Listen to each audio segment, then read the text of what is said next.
Hello everybody.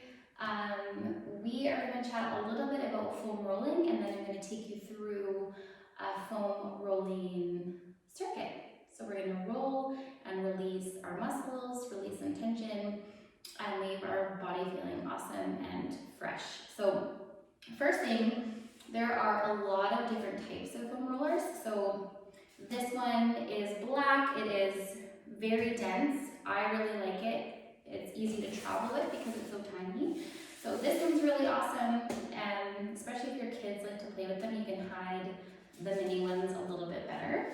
You can see that this one has some little chunks missing because kids just really like foam rollers. So if you're going to invest in one, try to find one that you can hide if you have tiny people. So this black one is really dense, and then this is a blue one, and this one is medium density, and then you can get lighter density ones too. So if you're new to foam rolling, or if you know already in advance that if you were to get a massage, you wouldn't want a deep tissue massage, then go with the lighter density foams for sure. You're going to have a much better experience. But if you like deep tissue massages and you really like people getting in there, getting all that stuff out, then go with the more dense foam roller. So really important, that's really important, because if you don't enjoy it, you're not going to do it. So you need to make sure that you like it, or at least like the after effect. So I do like this foam roller, but I'm going to demonstrate on the longer version just because you'll get a better, more holistic viewpoint of how to use the foam roller. Yeah, foam rolling is awesome. So I'm going to show you first one of my really favorite, that's very technical, but one of my favorite passive stretches. So you don't have to do anything. All you have to do is lay there. So if you're nursing, or if you have really tight pec muscles, if you're at the computer a lot, this is a really amazing stretch because you don't have to do anything. You just get to lay there. So we're going to start there, and then I'm going to run through quickly a little routine. So what you will do is you'll see the routine, you'll pause or end the video, and then you will just do it at your own pace and at your own enjoyment level. So stretch number one first. Keep in mind there's a lot of stretches, but this is one that I just do a lot of the time, and I recommend to clients or to people. So here's what you're going to do. You're going to sit on the foam roller. You want to make sure that your neck and your head are supported, okay? Because otherwise that's not really putting your spine in a great position. So play around with where your head needs to be so it's not falling over the top of the foam roller. And then from here, what you're going to do is you're going to tuck your chin to your chest because you want to lengthen out your spine. You want to lengthen out your C-spine, which is your cervical spine, which often when we're reaching forward, it's curving all the time. So you want to uncurve it. And then from here, you want to tuck your shoulder blades under, okay, so that it pushes your chest up, right? Because again, if we are hunched over all the time, we're concaving, we're shortening our muscle fibers within our chest. So you want to open them up, and then you just want to lay your arms out. And then third but not least, you want to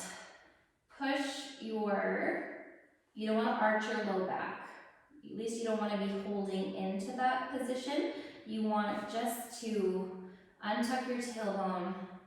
You want to find a position where it's comfortable, and then you want to let go. You want to release. You don't want to be holding on to tension other than really your feet, and even that just a little bit, so that gravity can do the work for you. It's going to lengthen the muscle fibers in your chest that start to shorten over time because we're rounding our shoulders. So that's what we're working on here.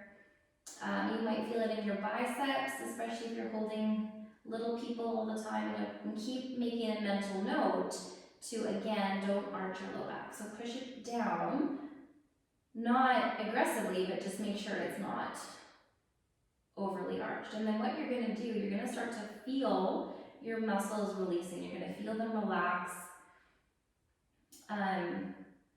It feels awesome but for some people it feels awesome over time. So I have quite a bit of mobility in my shoulders, my arms are touching. For some people, when they go to do this, their arms, they cannot touch their arms to the floor. So what you would do in that situation is you would put pillows underneath your hands or blocks of some sort to just hold your arms in place, and it will feel really good there.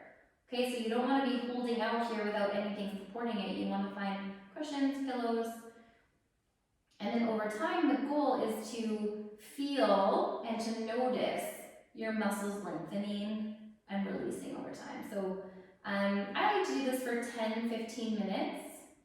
I think that's a good place to start, or at least work up to. So not start there, work up to that. Start with 2-3 minutes. If that feels okay, then you can go longer.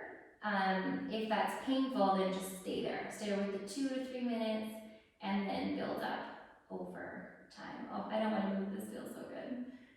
I'll get up in 3, 2, and 1. So important when you get up, especially if you've been there for more than 5-10 minutes, you want to slowly bring your arms in close to your body, hands on your belly like so, and then from here you're going to use your hand to help curl your head, and you can either roll off of the foam roller, which I would recommend, but some people get up like this. Okay, I wouldn't encourage that if you have a baby on the inside. If you're pregnant, expecting, I don't think that would be very wise to do, but what you could do is do something similar on the floor. You would do a supported side, I'll show you quickly, a supported side opener. So you would bring your knees together like so, and then you would just open up your chest this way, which is also very, very nice. Okay, so baby on the inside, this is your option. Postpartum onward, not expecting, you can do the passive stretch on the foam roller. So that's a stretch, that's awesome. Next move, we're going to go through a few different stretches or releases on the foam roller, which are really nice. And some aren't nice in the moment, but really release tension that could be contributing to hip or knee pain. So good to work through those little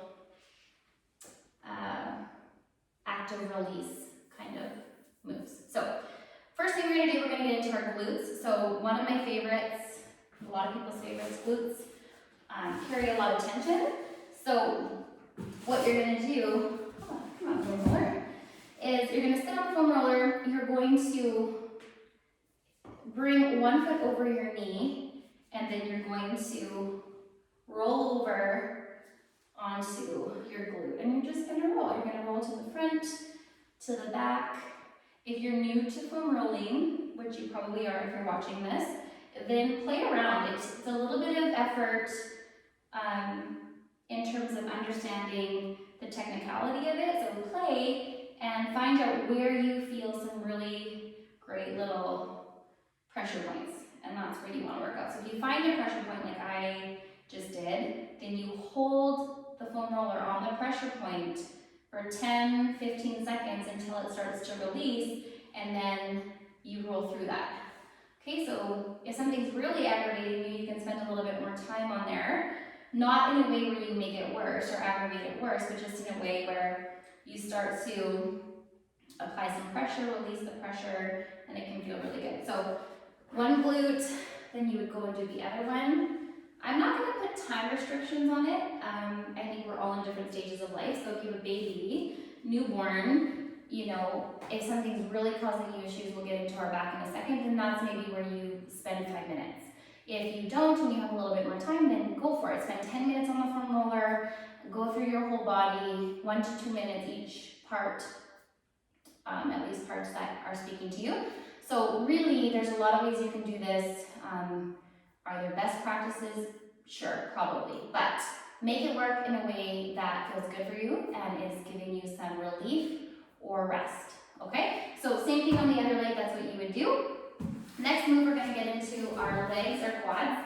And I will say that for some people, this is the least enjoyable one. Well, not the quads, but the IT band. So we'll start with the quads. You're gonna start on the foam roller on your hip flexors. And if your hip flexors are really tight, sometimes it feels good just to hang out here. So you find out where the point is tight, you can pull one leg up. It adds a little bit of pressure onto the one side. Release that on the other side. So play, always play. And then what you can do is you can do both at the same time. I'm gonna get out of the video here. Or you can do one at a time. So when you do one at a time, the leg that you're working is gonna stay straight. The other leg is gonna come up here. And then you're gonna roll and put a little bit more energy onto the one side. Oh, that's getting into some good stuff. Oh yeah, it's been a while since I foam rolled, so this is a bit humbling right now. Awesome. Okay, so your quad, then you could do the same thing on the other side if you are doing the one-legged option. You could spend 20 or 2 minutes there. You could spend 30 seconds there. What I like to do is kind of fly through a little bit of all of my body parts, and then where I'm really feeling some extra tight areas, that's where I like to focus. I have 2 small kids, so that's kind of what I'm allotted. When I was an athlete, I would spend 15, 20 minutes on here. So again, pick your stage, pick what works for you, and yeah, try to get the biggest bang for your buck, even if that means doing the ones you don't like. Okay, and I'm going to show you the one I don't like, but it's very, very beneficial. So if you're a runner, you have runner's knee, patellofemoral syndrome, anything like that, of course, work with a physio. First and foremost, I'm not a physio, but for general longevity of your joints, your fascia, your muscles, this can be a really great practice to do. So again, injury, see your physio, general health and wellness, give this a try, see if you like it. Okay, here you go. So side, you're gonna start at your hip joint, okay? And then from here, you're going to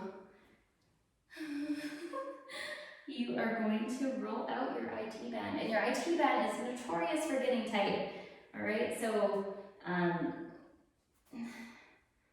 it hurts, it does hurt, but you can feel it releasing yucky tension when you do it. And no joke, when I'm running long distances, which I'm not right now, but when I did, my left knee would always give me issues. But if I foam rolled, it wouldn't. My knee would be fine. So it can be really awesome for injury prevention, injury management, and then another option with your quads is from this angle, you could flip over and get into your quads this way. So play around. The goal is mild discomfort. And then when you find a pressure point that you're like, oh, that's probably not great tightness, you can hang out on that pressure point 10, 15 seconds, let it release, and then move on. I don't suggest holding a spot for a minute. That's not going to give you beneficial or benefits. So 15, 20 seconds, and then flush it out.